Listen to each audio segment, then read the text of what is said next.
오늘 우리가 살펴볼 인물은 요셉이라는 사람인데요. 이 요셉이라는 사람은 성도들에게 참 사랑을 받는 인물입니다.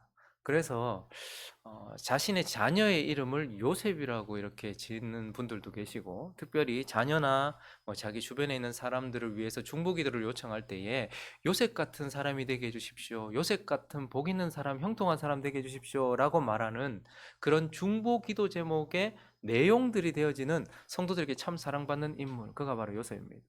동시에 또한 요셉은 하나님께도 사랑받고 주목받는 인생이에요. 요셉이 37장에 등장하거든요. 그런데 그의 이야기를 창세기 50장까지 하나님께서 이어가십니다. 하나님의 벗이라고 불렀던 아브라함의 이야기보다 훨씬 더 길게 기록을 하시고, 그리고 성경의 첫 번째 책 창세기를 요셉의 삶과 죽음으로 마무리 지으세요. 그러니까 요셉이 창세기를 닫는 인생이 되었다는 거예요. 그만큼 하나님께서 요셉을 사랑하시고 주목하신다라는 것입니다. 그러면 하나님께서 왜 이렇게 그의 인생을 길게 기록하시면서 그의 인생을 사랑스럽게 바라보시는가? 왜 우리에게 그것을 주목시키는가? 여러 가지 이유가 있겠지만 그 첫 번째는 요셉이라는 인생 자체가 바로 예수 그리스도의 예표이기 때문에 그렇습니다. 그러면 요셉의 인생을 쭉 살펴보면 예수 그리스도를 고스란히 담고 있다는 것을 보게 돼요. 표를 한번 여러분들이 쉽게 한눈에 볼 수 있도록 한번 만들어 봤는데, 저것만이 요셉의 삶은 아니지만 큼직한 것들을 한번 담아보면 그렇습니다. 요셉이라는 사람은 특별한 아들이었어요. 많은 아들이 있었지만 그 가운데 아버지에게 특별한 사랑을 받는 아들, 채색옷, 왕들이 입는 옷이죠. 채색옷을 입었던 사랑받는 아들은 특별한 아들이라는 것이죠. 그리고 요셉은요, 그런데 형제들에게 버림을 받고 형제들에 의하여 고난과 고통을 심하게 당하는 자. 17살이면 지금 고1이죠. 그때의 형들에게 팔려서, 그러니까 그의 인생이 완전히 무너지는, 고통을 당하기도 하고 어려움을 당하기도 하고 그러한 삶을 살았던 사람이 요셉입니다. 그리고 요셉은요, 너무너무 낮아진 인생이었습니다. 그는 감옥에까지 가게 되었고 완전히 밑바닥까지 내려갔던 가장 낮아진 비하된 인생의 삶을 살았던 사람이 요셉입니다. 그리고 요셉의 삶에도 유혹과 시험들이 있었습니다. 그런데 그 앞에서도 그는 죄를 짓지 않고 정결함을 유지했던 사람, 그가 바로 요셉이라는 사람인데요. 그랬던 요셉을 하나님께서 어떻게 하십니까? 높이 들어 올리십니다. 자신이 올라간 것이 아니라 하나님께서 높이 들어 올리셔서 그를 다스리는 자리에 앉히셔서 다스리는 자가 되게 하셨다라는 것을 보게 되고, 또한 요셉이라는 인생은 하나님의 백성들, 하나님의 성도들, 자신의 형제들을 옳은 길로 인도하는 자, 특별히 회개하는 자로 회개하도록 하는 자였다는 것을 보게 돼요. 그러면 그가 37장에 등장을 하거든요. 근데 37장 2절에 그의 이름이 등장하자마자 어떻게 그를 소개하고 있는가 하면, 야곱의 족보가 이러했어요. 요셉이 17세의 소년으로서 그의 형들과 함께 양을 칠 때에 그의 아버지의 아들들, 아내들 빌하와 실바의 아들들과 더불어 함께 있더니 그가 그들의 잘못을 아버지에게 말하더라. 요셉의 이야기를 시작하면서 가장 먼저 형제들의 잘못을 아버지에게 말하고 형제들의 잘못을 드러내는 자로, 이건 어린아이가 형들을 그냥 아버지에게 고자질하는 그런 내용이 아닙니다. 죄 많고 허물 많은 우리의 인생이 옳은 길을 걸어갈 수 있도록 하기 위하여서 움직였던 인생이에요. 그리고요, 요셉이 총리가 되었잖아요. 요셉이 총리가 되었는데 기근이 너무 심해가지고 먹을 것이 없으니까 형들이 어쩔 수 없이 이집트에 양식이 있다는 소리를 듣고 이집트로 가게 되어서 형과 요셉이 만나게 돼요. 자기가 팔았던 동생이 이집트의 총리가 되었을 것이라고는 상상도 하지 못했던 이 형들이 요셉과 마주쳤을 때 요셉이 자기의 티를 내지 않습니다. 그리고 나서 우리는 요셉이 한 행동을 보면서 요셉이 좀 짓궂은 복수를 한다 이런 생각을 해요. 왜냐하면 양식을 샀던 그들에게 갑자기 너희는 밀정들이다, 너희는 지금 이 이집트를 어떻게 한번 해보려고 온 너희들은 스파이다, 이런 식으로 막 덮어 씌워요. 거기다가요, 양식을 사서 돌아가는데 그 양식 자루 안에 몰래 돈을 넣어놓은 거예요. 그러니까 집에 가서 보니까 돈이 그대로 있으니까 자기들이 그냥 갖고 온 거잖아요. 안 그래도 지금 밀정으로 지금 막 의심받고 있는데 이런 일들이 덜덜덜 떨리는 거예요. 그래서 결국은 나중에는 하나밖에 없는 베냐민이라는 아들까지 데리고 와라. 우리는 밀정이 아닙니다. 우리는 다 한 형제입니다. 한 아버지의 아들입니다. 마지막 막내도 저기 있는데 뭐 그런 얘기를 하니까, 그럼 막내 데리고 오면 내가 믿을게, 뭐 이런 얘기를 하면서 형들을 엄청 괴롭혀요. 그래가지고 다시 어쩔 수 없이 양식을 가지러 왔을 때에 다시 양식 가지고 가는데 요셉이 쓰는 은잔을 누구의 자루에 넣습니까? 베냐민의 자루에다 딱 넣어놔요. 그리고 나서 군대들이 확 들이닥칩니다. 그래서 내 주인의 은잔이 사라졌다고 디벼보고 나오면 죽는다. 자기들이 가져갔다고 생각하지 않으니까 디벼보십시오. 그런데 그 은잔이 어디서 나와요?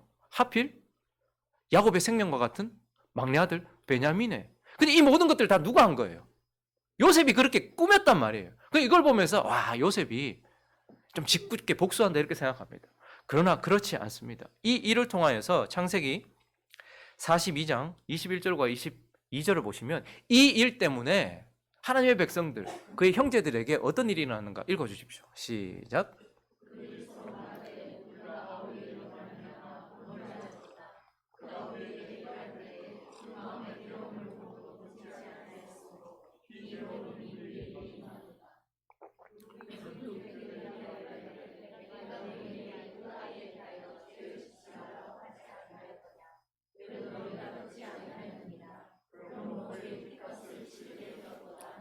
약 20여 년 전에 아버지에게 사랑받던 요셉을 죽이려고 하다가 그냥 죽이면 뭐하냐, 은 20에 팔자 해서 팔았던 그 일을 생각하면서 그들이 회개의 자리, 우리가 잘못했기 때문에 이건 우리의 죄값이다 라는 것을 생각나게 하는. 그러니까 표를 다시 한번 가보시면 이 요셉은 하나님의 백성들을 옳은 길로 인도하려고 하고 회개의 자리로 인도하는 자로 등장을 하고 있습니다. 그리고 무엇보다도 요셉은요, 야곱의 식구들 70명이 사실 그 기근에서 죽을 수도 있었어요. 그 기근은 전 세계적인 기근이었습니다. 그런데 어떻게 합니까? 그들에게 생명을 주고, 그것 때문에 이집트 사람들과 주변에 있었던 모든 사람들도 생명을 얻게 하는, 요셉이 창고를 열었기 때문에 생명을 얻게 했던 사람이었고, 요셉은 결국 야곱과 그의 70명의 식구들을 400년 뒤에 60만 명, 20세 이상의 남자들만 계셨을 때 60만 명이 되어서 나가기 전까지 그들의 처소를 그곳으로 예배하여서 이집트에서 고센이라는 땅에서 하나님의 백성들이 살 수 있도록 처소를 예배했던 자, 그가 바로 요셉이라는 거예요. 근데 저 모습을 고스란히 다시 한번 예수로 연결시켜서 보십시오. 예수 그리스도는 특별한 하나님의 아들이시고 독생자이십니다.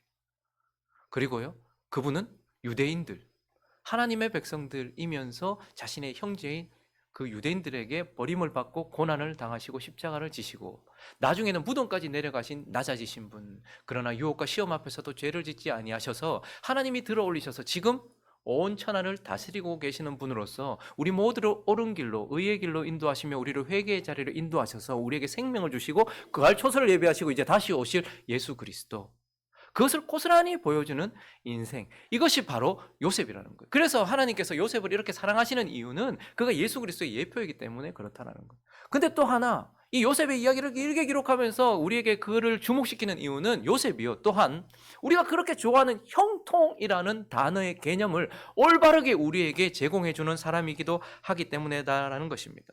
여러분, 인생들마다 어떤 단어하고 직결되는 경우가 있을 것 같아요.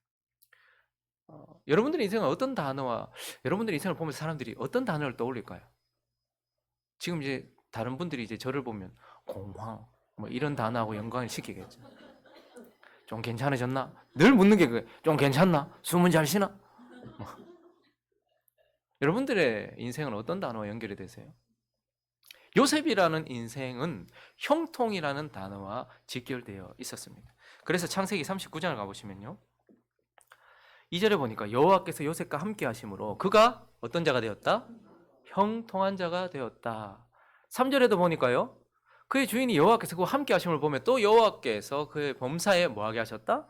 형통하게 하셨다라는 것을 또한 얘기하고 있어요. 23절도 이렇게 얘기하고 있습니다. 간수장, 그의 손에 맡긴 것을 무엇이든지 살펴보지 아니하였으니 이는 여호와께서 요셉과 함께 하심이라 여호와께서 그를 범사에 형통하게 하셨더라. 그래서 요셉이라는 인물은 가장 먼저 형통이라는 단어와 직결되어 있었던 사람입니다. 그런데요, 보통 사람들이 형통이라, 제 이름도 형욱이잖아요. 그 형자가 무슨 형자? 형통할 형, 공황형이 아니고 형통할 형. 형통이라는 단어를 우리가 지금 보통 어떻게 생각하냐면, 형통이 뭐냐 이렇게 말하면, 형통이란 그 인생을 전복시킬 만한 유혹과 시험이 전혀 없는 사람, 그리고 고난도 아픔도 어려움도 눈물도 없는 그러한 인생, 그게 형통이다 이렇게 생각을 합니다. 또한 형통이란 그 사람이 원하는 대로 그 인생이 흘러가는 사람, 그 사람이 원하는 대로 되어지는 인생, 그 사람이 형통이다 이렇게 말하기도 하고, 무엇보다도 형통한 사람이라고 하면 세상에서 성공한 사람, 세상에서 뭔가 이루어서 성공한 사람을 형통이라고 이렇게 말하죠. 그러나 요셉은 우리에게 우리가 생각하는 그 개념이 틀렸다라고 말하면서, 하나님은 요셉을 통해서 형통이라는 것은 바로 하나님이 함께 하시는 인생이 형통이라는 거예요. 그 앞절에 다시 한번 가보십시오. 여호와께서 어떻게 하셨대요? 계속 여호와께서 둘째 줄에 보니까 요셉과 함께 하셔. 형통이라는 단어는 여호와께서 누구와 함께 하셨다라는 단어 이후에 나오는 거예요. 그러니까 형통은 내가 원하는 대로 되거나 고통과 아픔이 없거나 어려움이 없는 것이 아니고, 형통이라는 것은 하나님이 함께 하시는 그 인생이 형통이라는 거예요. 지금 제가 가끔씩 공항에 막 와도 하나님이 함께 하시면 형통하다 안 하다? 건강이 어렵고 힘들어도 지금 하나님이 함께 계시면 형통하다 안 하다? 그 얼굴이 왜 이런 거야? 우리는 형통한데. 형통하다는 거예요. 그리고 형통이란 결국 여호와께서 함께하는 인생이기도 하지만 내가 여호와와 함께하고 있는 인생, 그게 형통한 인생이라는 거예요. 여러분, 요셉이 형통했고 하나님이 함께 하셨다고 해서 형들의 악함이 제지되었습니까? 형들이 시기가 나가지고 저 죽여보자, 저를 죽여버리자. 근데 하나님 막아주셨습니까? 아니에요. 그래서 결국 이집트까지 끌려갔어요. 이집트에서 겨우 보디발이라는 좋은 사람을 만나서 그 집에서 노예로 살았습니다. 그런데 사랑받는 노예가 되었어요. 이제 좀 자리 잡나 했는데 거기 보디발의 그 주인의 아내가 자기를 유혹했을 때에 그거 거절했단 말이에요. 거기에 빠진 게 아니고 거절했. 근데 그것 때문에 보디발의 아내가 자존심이 상했는지 어떻게든 이거 갈바보려고 어떻게 합니까? 나 성폭행 하려고 했다, 제가. 그런데 정결을 지켰는데, 그러면 하나님 도와주셨습니까? 아니에요. 그 여자의 중상 모량이 그대로 먹혔어요. 그래서 감옥에 갑니다. 3년 동안 감옥에 있습니다. 강간, 그것도 죄질도 정말 더럽게 강간 미수로 한 것도 아니고. 근데 하나님이 함께 하시는 것이 어떤 이의 중상모략에서 우리를 건져주거나 어떤 이들의 악함이 우리에게 더 이상 오지 않거나, 그리고 그가 죄인들 중에 고위 관직자들이 많으니까, 그래서 그들에게 꿈도 해석해주고 했는데, 나가면 좀 자기 기억해준다고. 우리 그러잖아요. 당신은 살아서 나갈 거다. 하나님의 축복이 당신과 함께 합니다. 그 나가거든 나 좀 기억해도. 나 여기 올 만한 일을 행한 게 아니다. 그때는 막 아이고 알겠다. 그래 놓고 2년 동안에는 잊어버려요. 그럼에도 불구하고 요셉은 하나님과 함께하는 인생이었어요. 하나님이 함께하는 인생이었고, 하나님과 함께하는 인생, 그걸 형통이라고 해요. 그리고 형통은 결국 내가 원하는 대로 된 것이 아니라 하나님의 뜻이 이루어지는 데 쓰임받은 도구가 되어지는 삶, 그게 형통이라는 거예요. 많은 사람들은 그가 총리가 된 거예요. 그러니까 이집트라는 대형 제국의 총리가 된 것을 가지고서 그를 높이지만, 사실 하나님이 요셉을 주목하고 요셉을 높이는 이유는 무엇이냐면, 그가 이집트라는 나라의 총리, 다스리는 자가 되었다는 것이 아니고, 그 때문에 70명의 하나님의 백성, 이제 눈에 보이는 하나님의 나라를 만들어갈 12지파의 초석이 될 그 모든 사람들을 그가 살리는 역할을 감당했단 말이에요. 그리고 그 때문에 이집트도 살았어요. 그리고 이집트 주변에 있는 모든 사람들도 다 살았단 말입니다. 그래서 하나님은 사실 그를 총리 만드는 것이 아니고 그를 생명의 구원자로 만들어서 하나님의 뜻을 이루는 데 쓰임받게 하려고 했고, 그는 결국 그렇게 하나님께 쓰임받았기 때문에 형통한 자다 이렇게 말하고 있는 거예요. 그래서 우리는 요셉을 통해서 형통이 뭔지에 대한 개념을 제대로 알게 되는 거예요. 그리고 또 하나, 왜 하나님께서 그를 주목하고 사랑하시는가? 또 여러 가지 이유가 있겠지만, 또 하나는 사실 우리는 요셉 때문에 하나님의 백성들은 결국 이 땅에서 두 나라 시민으로 산다는 것과, 하나님의 백성들이 세상 나라에서도 우뚝 솟을 수 있다, 그 이름을 떨칠 수 있다는 것을 또한 보여주는 인생이 요셉이에요. 여러분, 형들이 요셉을 봤을 때에 너무나도 이집트 사람이라서 자기의 동생이라고는 상상도 하지 못할 만큼 요셉은 이집트라는 나라의 백성이었습니다. 근데 동시에 요셉은 여전히 하나님을 섬기는 하나님 나라 백성이었어요. 그러니까 요셉을 통해서 우리는 두 나라 시민권을 가지고 있는 두 나라 시민이라는 것을 알게 됩니다. 요셉은 이집트에 살면서 이집트 백성이면서, 그러나 그는 하나님 나라를 살아가고 있는, 하나님의 통치를 받고 있는 한 나라 백성이었어요. 그를 통해서 우리 또한 대한민국을 살면서 대한민국의 백성이지만 또한 하나님의 통치를 받고 있는 하나님 나라 백성이라는 것을 알게 돼요. 그리고요, 요셉은 하나님 나라 백성인데 세상 나라에서 다스리는 자리까지 올라갔던, 그가 치솟아 올라갔던 인생이었다라는 것을 보여주는, 그래서 우리 또한 세상 나라에서도 하나님에 의하여서 높은 곳에서 하나님께 영광 올려드릴 수 있는 인생이 되어진다는 것을 보여주는 것이 바로 요셉이라는 것입니다. 자, 그래서 요셉이라는 이 놀라운 인물, 예수 그리스도를 보여주는 예표요, 그리고 또한 형통이 무엇인지를 보여주는 하나님 나라 백성이 이집트라는 그 더럽고 추악하며 화려한 세상 가운데서도 그렇게 높이 올라갈 수 있었던 이유가 뭔가? 우리는 오늘 요셉이라는 인생 가운데 도대체 뭐가 있었길래 하나님은 그의 인생을 길게 그리고 높게 기록해 놓으시면서 우리에게 주목하게 하시는가? 오늘 요셉의 인생을 살펴보면서 그 인생 가운데 있는 요소 몇 가지들을 살펴보고, 또한 그래서 우리의 모습을 한번 돌아보는 시간이 되기를 예수 그리스도의 이름으로 축원합니다. 첫 번째, 높이 솟아올랐던 요셉의 인생 가운데 보여지는 첫 번째 요소는 바로 정결이라는 것입니다. 정결. 그럼 정결이 뭐죠? 정결은 죄를 짓지 않음으로 인하여 깨끗한 상태를 유지하고 있는 것, 이걸 정결이라고 하고, 또 하나는요, 죄를 범했을 때에 곧 씻어 깨끗한 상태가 되어지도록 하는 것, 죄를 짓지 않는 것도 정결이고요, 죄를 지었을 때 그것을 빨리 씻어버림으로써 깨끗한 상태를 유지하는 것을 정결이라고 해요. 그래서 예수 그리스도는 죄를 범하지 않음으로써 정결이 무엇인지를 보여주는 그런 분이라면, 다윗은요, 죄를 범했을 때에도 그는 어떻게 합니까? 침상을 적실 만큼, 물론 시적인 표현이겠죠, 눈물로 그것을 씻어내고, 죄를 범할 때마다 그것을 깨끗하게 씻어서 정결이 무엇인지, 그러므로 정결이란 전혀 죄가 없는 것이 아니고, 그러면 좋겠지만 죄를 범했다 할지라도 그 죄를 빨리 하나님 앞에 씻어내므로써 깨끗하게 하는 것, 그것이 바로 정결이다라는 것이고, 요셉은 정결한 인생이었다라는 것을 보게 돼요. 요셉의 인생 가운데 그는 정결했는데 가장 강한 유혹과 강력한 유혹과 시험 앞에서도 그는 정결한 사람이었다라는 거예요. 창세기 39장을 보시면요, 그의 이름이 정당하고 형들에게 팔립니다. 17세에 팔렸어요.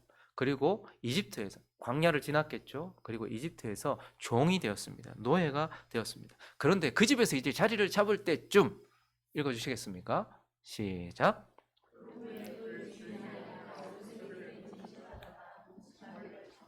와, 그의 주인 보디발이 이집트의 시위대장이었거든요. 그러니까 고위 관직입니다. 그럼 보통 그런 관직의 부인은 이쁘다 안 이쁘다? 엉망일까요? 막 민주적으로 생겼을까요? 막 눈도 마음대로 생기고 막 이랬을까요? 아주 예뻤을 거예요. 괜찮았겠죠? 여러분들 같았을 겁니다. 근데 요셉에게 어떻게 해요? 눈짓을 합니다. 눈짓을 해요. 근데 눈짓만 하는 게 아니고 동침하기를, 남자들 너무 좋아하신다. 동침하기를 청했어요. 저때 요셉의 나이가 몇 살쯤 되었을까요? 20대 초반 아니겠어요? 가장 왕성한 시기입니다. 외롭고 힘들고 어렵고 그런 시기에 이 여자가 눈짓을 하기 시작해요. 볼 때마다 막 이러면서 눈짓을 하기 시작해요. 근데 10절에 보니까요, 이 여인이 이번에는 날마다 요셉에게 청해요. 보통은 남자가 여자를 덮치는 것이 인지상정이거늘. 근데 이 여자는요, 얼마나 요셉에 대한 마음이 일어났는지 날마다 요셉에게 청해요. 근데 요셉이 어떻게 해요? 듣지도 아니하며 동침하지 않을 뿐만 아니라 함께 계속 피했단 말이에요. 쉽지는 않았을 거예요. 요셉은 부처입니까? 아니에요. 요셉이 그때 가장 왕성한, 그러니까 요셉에게 있어서는 가장 강력한 유혹이었을 것입니다. 사람마다 나이별로, 성별로, 그리고 그 어떤 상황별로 유혹이 달라요. 여기 계신 우리 여성분들, 원경 집사님한테는 어떤 여자가 유혹한데 그게 유혹이 아니겠죠. 근데 또 다른 누군가에게는 어떤 여자가, 직장에 있는 어떤 여자가 갑자기 나를 자꾸 눈짓을 준다? 이러면 이게 유혹이 될 수 있단 말이에요. 남자들한테는 TV를 보면서 저 막 사고 싶다 이런 생각이 잘 안 들 수도 있어요. 그런데 여성한테는 그럴 수 있단 말이죠. 그런데 요셉에게 있어서 가장 약한 부분을 건드리는 유혹이었다라는 거예요. 그래서 11절에 보시면요, 그러할 때 요셉이 그의 일을 하러 그 집에 들어갔는데, 이게 이때가 제일 무서워요. 그 집 사람들은 하나도 거기 없었다. 우리가 죄를 언제 범하는가? 아무도 없을 때. 우리의 본질이 언제 드러나는가? 아무도 없을 때 내가 누군가를 드러냅니다. 근데 지금 요셉은 그 집에 아무도 없었다 이렇게 얘기합니다. 아마 이 여자가 마음 먹고 딱 준비를 했던 것 같아요. 아무도 없었다 이렇게 이야기를 하고 있죠. 근데 12절에 보니까요, 그 여인이 그의 옷을 잡았어요. 아마 요셉의 옷을 잡을 때 이 여자는 옷을 벗었지 않겠어요? 지금 이게 절체절명의 위기입니다. 나와 동침하자. 이 정도로 하면, 날마다 이렇게 하면 정말 쉽지 않았을 거예요. 그런데요, 이 요셉은 자신이 가장 약할 수 있는 부분의 유혹과 시험을 받았어요. 그리고 날마다 여자가 동침하자고 말하고 있는 유혹, 가장 강력한 유혹, 계속되는 유혹, 그리고 아무도 없었어요. 내가 거기서 한번 실수하고 넘어진다 해도 이거 가지고 나에게 책 잡을 만한, 그리고 어떤 증거도 남지 않을 그러한 상황 가운데 있었단 말입니다. 그럼에도 불구하고 그는 하나님과 사람 앞에서 죄를 짓지 않고 정결을 유지했던 거예요. 요셉이라는 인생은 이렇게 정결한 유혹과 시험 앞에서도 죄를 범하지 않던 정결한 인생이었어요. 그러나 그 무엇보다도 요셉은요, 하나님을 한 번도 원망한 적이 없어요. 요셉의 이야기가 길게, 여러분과 저의 인생이 길어지면 길어질수록, 오늘 기도할 때도 그러지만 죄가 쌓이는 인생 아니겠습니까? 말로나 생각으로나. 요셉이 잘못한 건 하나 없었는데, 형들이 아마 처음에는 형들이 설마 물 없는 구덩이에 갇혔을 때에 그래도 형들이 이러다 말겠지 싶었는데, 죽이려고 했던 형들이 진짜로 팔아버렸어요. 광야를 지나고, 그리고 종이 되어서 이집트에서 노예 시장에 끌려나가서 이렇게 팔릴 때에, 그리고 거기서 이제 좀 자리 잡을 만 했는데, 저 여자 유혹하는 거 내가 이겨냈는데 감옥에 갇히기도 했을 때에, 그리고 거기서 2년을 더 있어야 했을 때에, 그럴 때 우리 흔히들 어떻게 할까요? 그리스도인들은 하나님이 왜 이러시지라고 방향을 위로 바꾸기 시작합니다. 도대체 왜 하나님 나한테 왜 이러시나? 아니면 아예 하나님을 무시해버려요. 하나님과 동행하기를 그쳐버립니다. 이런 하나님이라면 내가 굳이 섬기며 그와 함께 할 일이 뭐가 있냐?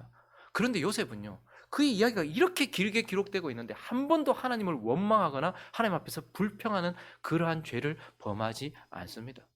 근데 형들은 어떻게 합니까? 창세기 42장 28절을 보시면요, 형들은 요셉이 그들을 회개케 하기 위하여서 일을 꾸몄을 때에, 그때에 어려움이 딱 찾아오니까 어떻게 하는지 한번 읽어주십시오. 시작.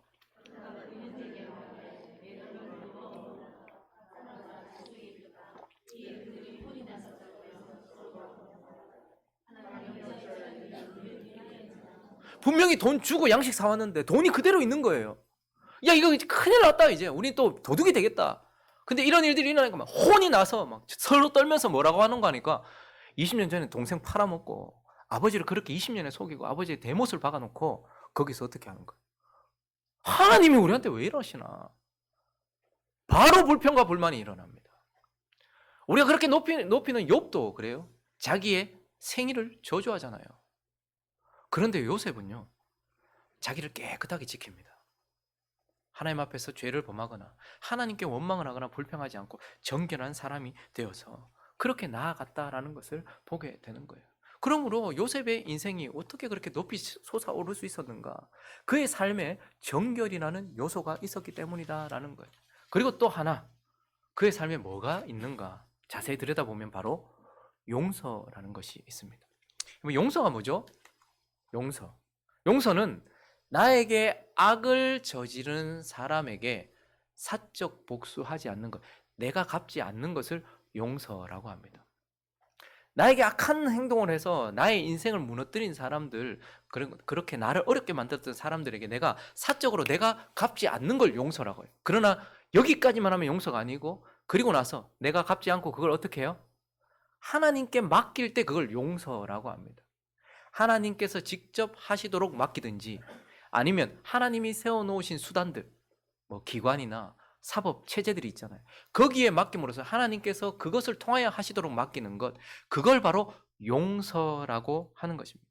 그래서 내가 갚지 아니하고 하나님이 직접 하시든, 아니면 하나님께 세워놓으신 기관들, 뭐 사법기관이나 이런 것들을 통해서 하나님이 하시도록 그렇게 맡겨서 내보내는 것, 그걸 용서, 그 사람을 그렇게 하나님께 올려드리는 것, 그래서 하나님께 토스하는 것, 그걸 용서라고 한다는 말이에요. 근데 요셉은요, 용서의 사람이었습니다. 사실 요셉의 인생 가운데 용서하지 못할 사람들이 있었죠. 방금도 말했던 것처럼 사랑받던 아들이었던 자신을 비참한 종이 되게 했던 형들은 용서하기 힘든 사람들입니다. 20년이라는 시간이 지나는 동안 한 번도 자신에게 미안하다라든지, 그리고 그 이후에도 한 번도 사죄하는 것 같은 그런 뉘앙스를 보이지 않았던 이러한 형들을 용서하는 것 너무 쉽겠습니까? 17세 가장 예민한 시기에 그렇게 자신을 죽이려고 하다가 팔았던, 은이슈에 팔았던 그 형들.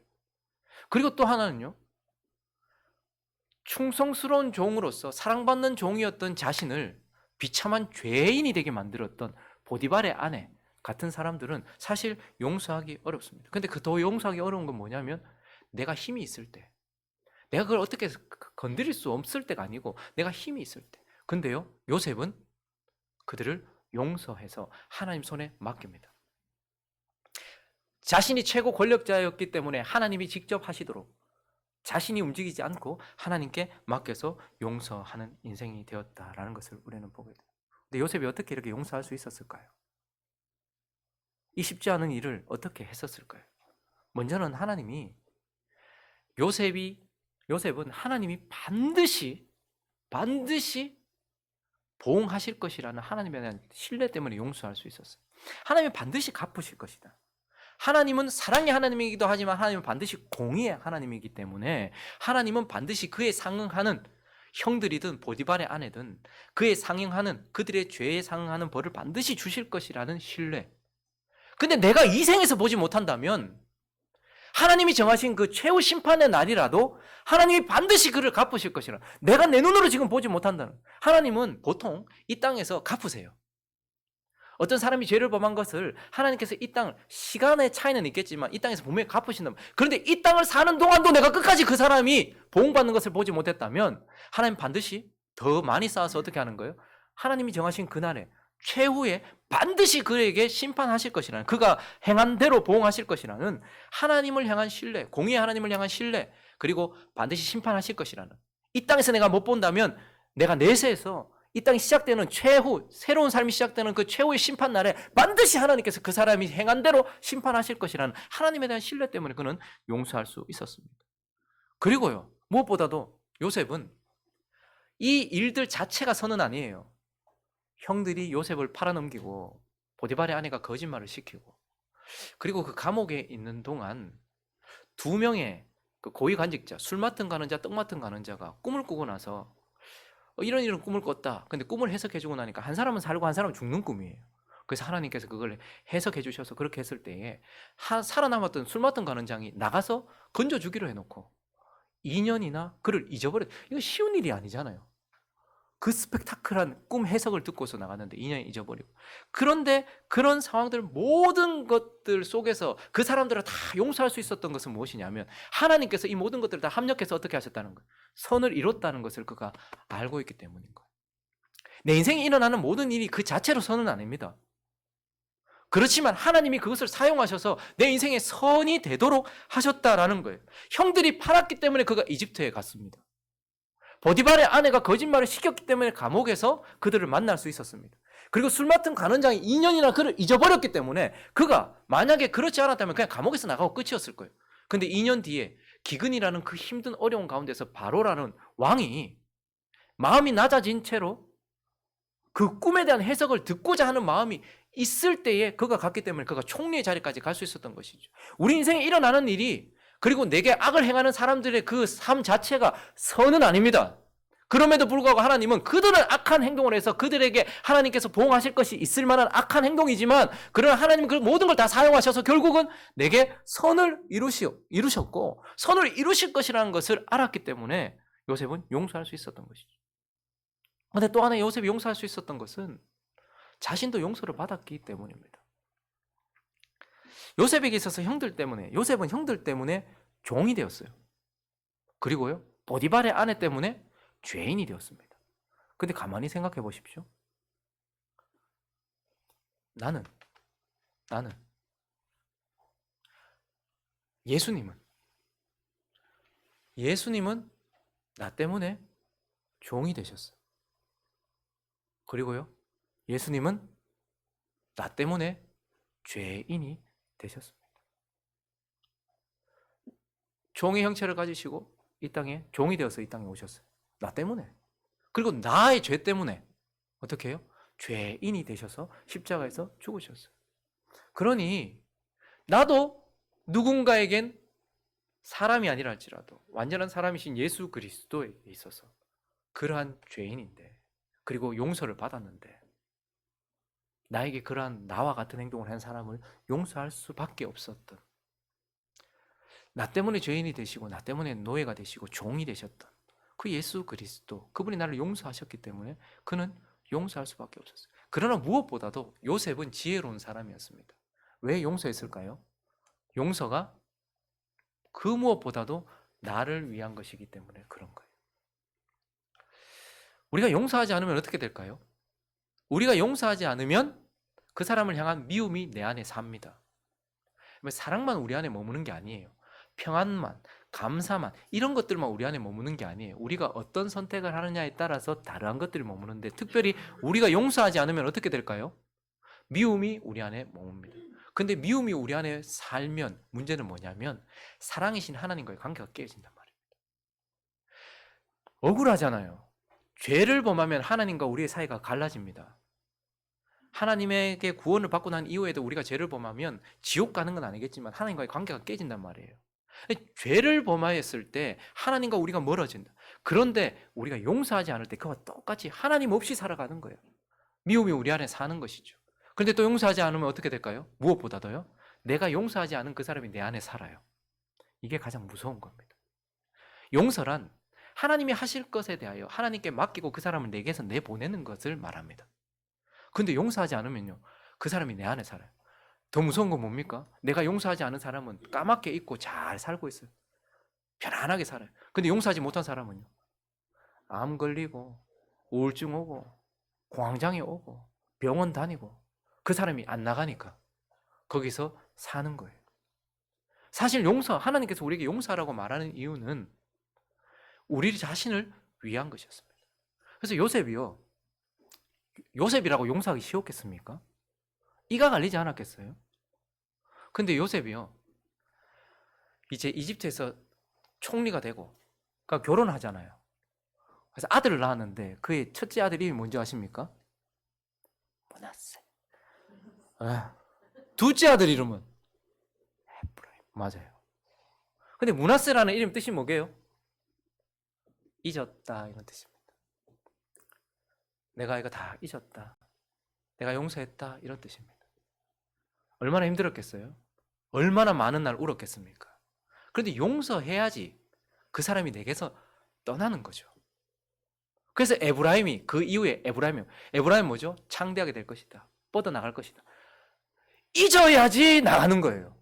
잊어야지 내게 삶이 있는 거예요. 그러니까 요셉은 자기 자신을 위해서, 여러분 저도 살면서, 이 짧은 인생 살면서 아직 50도 안 됐는데 용서하지 못할 만한 사람들을 많이 만났습니다.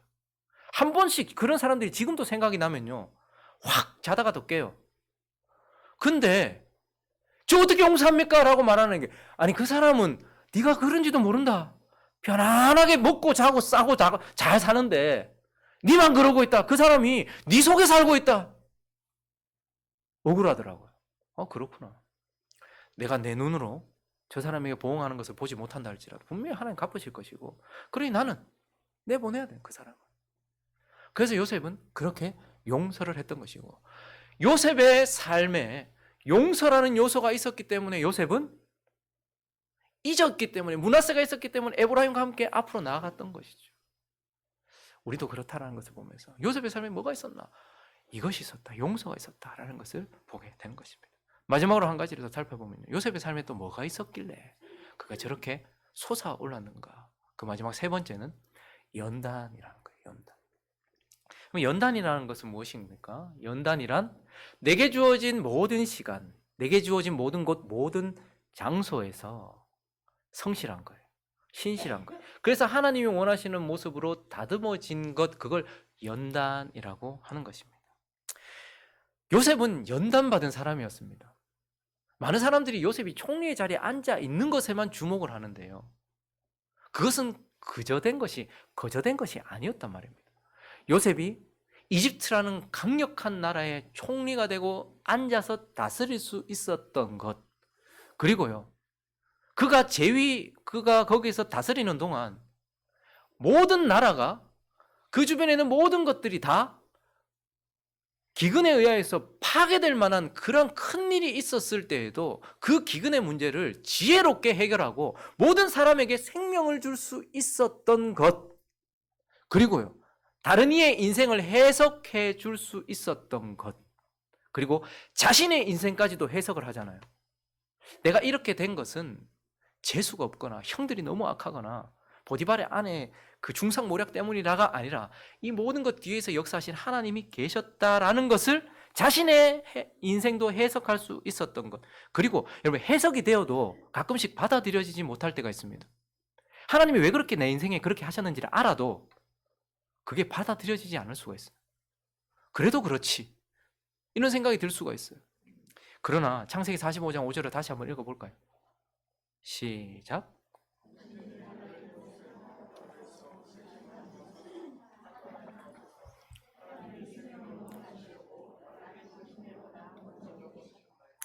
왜 형들의 저 악함을 하나님께서 사용하셨는지, 저 형들이 왜 저렇게까지 나에게 이렇게 했는지, 그리고 나는 왜 감옥에 갔는지, 이 모든 것들이 다 해석될 수 있었던 것, 그리고 그것에 대하여서 예, 아멘, 내 삶을 그렇게 인도하신 하나님께 아멘 할 수 있는 이 모든 것들이 순간적인 기적이 아니고요, 오랜 시간 모든 곳에서 연단된 결과라는 것을 우리는 보게 되는 것입니다.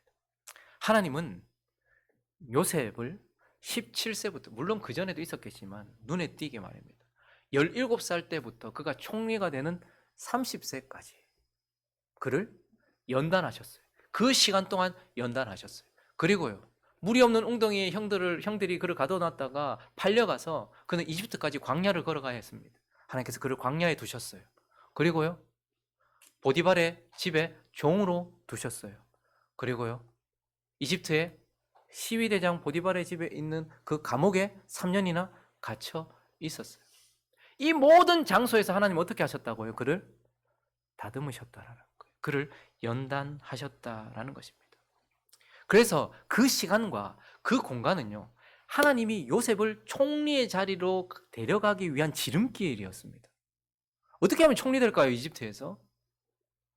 다른 길이 있을 건 아닙니까? 그런데 가장 빠른 길, 그게 지름길이었고, 하나님이 기뻐하시는 모습의 요셉을 만들기 위한 장소였다라는 말입니다. 그가 형들이 팔지 않았으면 이집트에 갈 일도 없었을 것이고, 그리고 보디발의 아내가 거짓말시켜서 감옥에 갇히지 않았다면 그가 이집트 상황을 어떻게 알았겠습니까? 거기 고위 관직자들의 감옥이었거든요. 이집트를 어떻게 돌려야 될지 그걸 어떻게 알았겠냔 말이에요. 거기다가요, 그러한 동안도 계속해서 하나님과 동행했던 시간이 없었다면 그가 꿈을 어떻게 해석하며 삶을 어떻게 해석했겠냐는 거예요. 이 모든 것들 속에서 하나님, 우리가 볼 때에는 총리가 되기 위한 스펙으로는 꽝이에요. 그런데 하나님은 총리로 세우기 위하여, 그리고 요셉 같은 하나님이 기뻐하실 만한 인생을 세우기 위해서 하나님께서 그 자리에 뒀단 말이에요. 그런데 감옥에서도 최선을, 그래서 보디발의 집에서도요, 최선을 다해서 사랑받는 종이 되었어요. 감옥에서도요, 사랑받는 간수가 되었어요. 그리고 나중에는 사랑받는 총리가 되게 하시는 거예요. 모든 시간, 모든 공간에서 연단되는 거예요. 사람이 초등학교를 지나고 중학교에 가고 고등학교에 가고 대학교에 가고 직장 생활을 하고 부모가 되고 하면 그 시간 동안 최선을 다하고 성실해야 돼요. 그래야 잘하지 않습니까? 아름답게 변하지 않습니까? 근데 그 시간 동안 저 사람 나이를 헛먹었나? 야, 나이가 저래 돼가지고 어떻게 저렇게 생각하고 저렇게 행동하나? 그 시간 동안 하나님께 성실하지 않은 거예요. 연단 안 된 거예요. 그래서 40이 지나고 50이 지나면 얼굴에 책임을 지라고 얘기하고, 그리고 그만큼 지났으면 그 시간 동안 자기가 어떻게 살았는지를 증명하고 있는 거예요.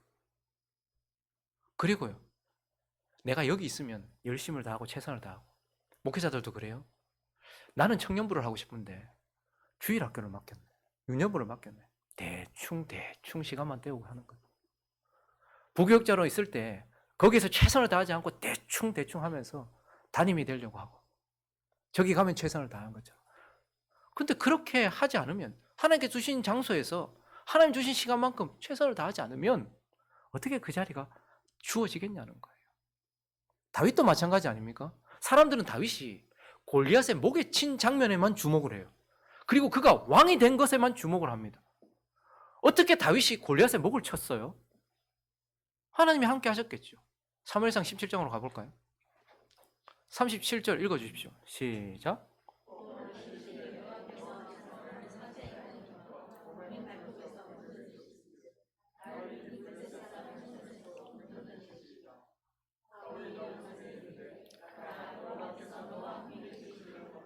다윗이 하나님 나와 함께 하시면 하나님 때문입니다. 37장 상반절에 보니까 상반절에 뭐라고 얘기합니까? 여호와께서 나를 사자의 발톱과 곰의 발톱에서 지금까지 그를 건져내셨고 하나님 하셨습니다. 그러니까 골리앗도 다윗이 골리앗도 하나님이 그냥 아무 데나 돌 던졌는데 그냥 바로 맞게 했다. 그렇게 생각이 드십니까? 근데 앞절로 가볼까요? 33절부터 보십시오. 사울이 다윗에게 이르되 네가 가서 저 블레셋 사람과 저 골리앗과 싸울 수 없다. 너는 소년이고 그는 어려서부터 용사다. 그랬더니 뭐라고 얘기하는 거니까 다윗이 사울에게 말하되 주의 종이 아버지의 양을 지킨 나는 양치기입니다. 사자나 곰이 와서 양떼의 새끼를 물어 나는 양을 치면서 사자도 만났고 곰도 만났습니다. 그때 물어가면 내가 따라가서 그것을 치고 그 입에서 새끼를 건져내었고 그것이 일어나 나를 해하고자 하면 내가 그 수염을 잡고 그것을 쳐 죽였나이다. 다윗이 단순히 한순간의 기적적인 어떤 하나님의 은혜로 골리앗의 목을 친 것이 아니고 그에게 주어진 양을 치는 시간도, 그래서 사무엘이 왔을 때 형들은 다 갔는데 다윗 혼자 양 치고 있었어요. 그리고 양을 칠 때의 진심이었습니다. 누가 물어가면 사자든 곰이든 가서 사자와 싸웠고 곰과 싸웠던 그의 시간들과 공간들 속에서의 연단, 그것이 골리앗을 무너뜨렸다라고 얘기하는 거예요. 그래서 어떻게 다윗이 골리앗을 무너뜨렸습니까? 그에게 주어진 시간 속에서 공간 속에서 최선을 다했기 때문에. 그가 어떻게 하나님의 나라를 잘 다스리는 초석을 세웠습니까? 양들을 다스리는 양치기였을 때 최선을 다했더니 하나님의 양들을 칠 수 있는 소양이 거기서 생긴 거죠. 근데 많은 사람들이 자기에게 주어진 일상에는 충성하지 않고 연단되어지지 않는 경우가 많이 있더라는 거예요. 여러분, 연단되지 않는다고 높은 곳에 가지 못하지는 않습니다. 그런데 연단되지 않으면 높은 곳을 견디지 못합니다. 어떤 사람이 무너집니까? 연단되지 않아서 높은 곳에 있는 사람들. 그래서 목회자는 담임이 되고 난 이후에 무너지고, 교회가 안정이 되고 난 이후에 무너지고, 성도들은 사업이 어느 정도 자리를 잡으면 무너지고, 또요, 문제가 해결되면 무너지는 거예요. 비천에 처할 줄도 알고 풍부에 처할 줄도 알아야 되는 것이죠. 요셉은 단순히 높은 자리에 있는 우리의 꿈 같은 사람이 아니고 이러한 요소들을 담고 있음으로 인하여서 하나님께서 우리에게 자랑하고 있는 귀한 인생이다라는 것을 보게 되는 것입니다. 말씀을 정리하겠습니다. 여러분들은 또 기도와 말씀에 전무하신다고 보지 못했을 혹시 무쇠소녀단이라는 것을 아십니까? 그런 프로가 있어요. 종영했습니다. 여자 연예인 4명이 나와요. 진서연, 유희, 설이나 박주연, 이렇게 4명의 여자인, 그래도 뭐 어느 정도 기본적으로 체력이 있는 여자 연예인들을 뽑아가지고 이제 4개월의 시간이 지나고 난 이후에 통영에서 철인 3종 경기에 참여하는 거예요. 철인 3종 경기가 극한의 거기에 도전하는 것 아닙니까? 일단 바다 수영 1.5km, 그리고 사이클 40km, 그리고 러닝 10km, 그렇게 해서 가는 거예요. 그러니까 사람이 이제 극에 달하는 거기까지 도전을 하는 것이죠. 그런데 거기다 컷오프가 있어요. 3시간 30분 안에 들어와야 되는 거예요. 근데 이 사람들, 보통 사람들이 철인 3종을 한다? 어려운 일이잖아요. 근데 4개월밖에 시간이 없어요. 근데 결론부터 말하자면 이 4명이 어떻게 되었을까요? 철인 3종 경기에 다 통과했어요. 3시간 30분 안에 다 들어왔어요. 근데 제게 감동을 준 것은 이 4명이 거기 통과했다는 것이 아닙니다. 그 결과가 아니에요. 제게 감동을 줬던 건 그 과정이었습니다. 그 4개월이라는 과정 동안 지나가면서 보여줬던 그 모든 과정들이 제게 감동을 주었고, 그 과정 속에 있는 요소들이 제게 감동을 주었어요. 피, 땀, 눈물, 포기하려다가 다시 일어나는, 어떤 사람은 물이 무서워서 수영을 할 수 없는 사람이 있고, 어떤 사람은 사이클을 못 타요. 어떤 사람은요 계속해서 배가 아프고 부상을 당하는 바람에 아파서, 근데 그런 모든 것들 속에서도 그걸 견디고 이겨나가면서 나아가면 결국은 거기 들어가는 결승선을 통과하는데 다 울더라고요. 저도 요즘에 좀 체력 좀 키워보겠다고 계속 뛰잖아요. 근데 헬스장에서 뛰는데 고프로를 하고 있더라고요. 근데 그 장면이 나오더라고요. 그래서 40분 뛸 거를 1시간 반 뛰었잖아요. 그 끝까지 본다고. 그 사람들 뛰는데 저도 같이 뛰겠더라고요. 너무 감동스럽더라고요. 너무너무 멋있었어요. 그냥 컷오프를 지나간 게 아니라 그 많은 것들이 담겨있는. 그래서요, 마지막 최종화보다 처음부터 있었던 과정과 거기에 담겨 있었던 것이 얼마나 저에게는 감동을 줬는지. 근데 요셉이라는 인물도 마찬가지 아니겠습니까? 그 결과만 우리에게 보여주시려고 했다면 창세기 50장 그냥 한 장으로 끝내면 돼요. 근데 하나님이 어떻게 합니까? 요셉은 결과가 아니라 과정이 나를 더 감동시키는 인물이다. 그리고 그 과정 속에 그가 담고 있는 그 요소들, 그가 얼마나 많은 눈물을 흘렸느냐, 그가 정결하기 위하여 얼마나 애썼느냐, 그가 용서하기 위하여 얼마나 수고했느냐, 그가 내가 허락한 시간 속에서 얼마나 연단되었느냐. 요셉은 그런 인물입니다. 근데 하나님 오늘 요셉의 인생을 듣고 있는 우리에게도 동일하게 말씀하시면서 우리에게도 그러한 삶이기를 바라고 계시지 않겠습니까? 요셉은 시작될 때 이미 꿈을 받았어요. 해와 달과 11별이 자기에게 엎드리고 볕단들이 자기에게 엎드리고, 그러니까 요셉은 이미 결과가 보장되었던 인생입니다. 그런데 그 과정을 어떻게 채웠느냐가 요셉의 이야기랍니다. 저와 여러분도 마찬가지 아닙니까? 예수 그리스도를 만나서 구원받고 저와 여러분의 결과는 보장되어 있습니다. 이제 남은 건 뭐죠? 이 결과가 우리에게 주어지기까지 우리에게 허락된 시간과 공간 속에서 나는 어떤 과정을 거칠 것이며 무엇을 채워 넣을 것인가? 이것이 저와 여러분을 바라보는 하나님의 기대 아니겠냐는 거예요.